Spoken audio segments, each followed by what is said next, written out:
Okay, special episode 2019, 2020, and 2021. Napatagal kasi meron akong kausap.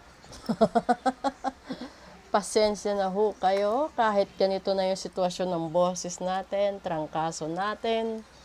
Sige pa rin tayo. So, alamin na natin kung ano yung message nila ngayong Martes para sa inyo. Okay. Una,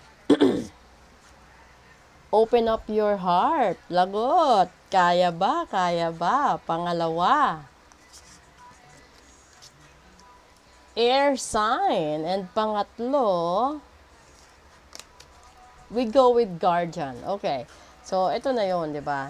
Yung malapad kasi ito, malapad o halos isang dangkal.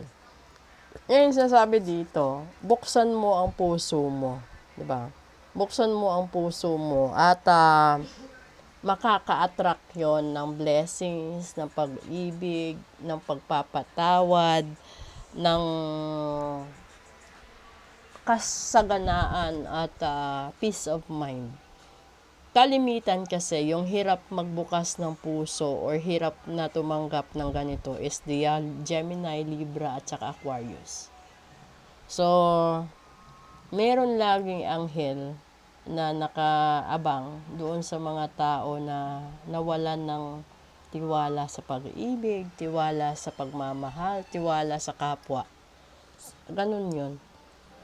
So, wag nyo nang patagalin pa, 'di ba? Kasi minsan, pagsisisihan mo lang yung masyado mong mataas na pride, yung masyado mong yabang, yung ayaw mong humingi ng tawad, ayaw mo na ikaw yung gumawa ng first move. Kasi malay mo, darating ka sa punto na kung kailan mo pwede at kailan mo gustong gawin na humingi ka ng tawad, wala ka nang mapupuntahan. Di ba? May mga ganun. So, never at never ninyong i-deny. Kasi kapag yung oras at yung panahon dumaan, never nyo nang maibabalik yan. So, habang magkasama pa kayo, nagkikita kayo, nag-uusap kayo, or may pagkakataon pa kayo magkausap kahit sa telepono, gawin mo bago mo pagsisisihan ang lahat-lahat. Okay? Proceed tayo sa English episode and then sa Dark and Light natin.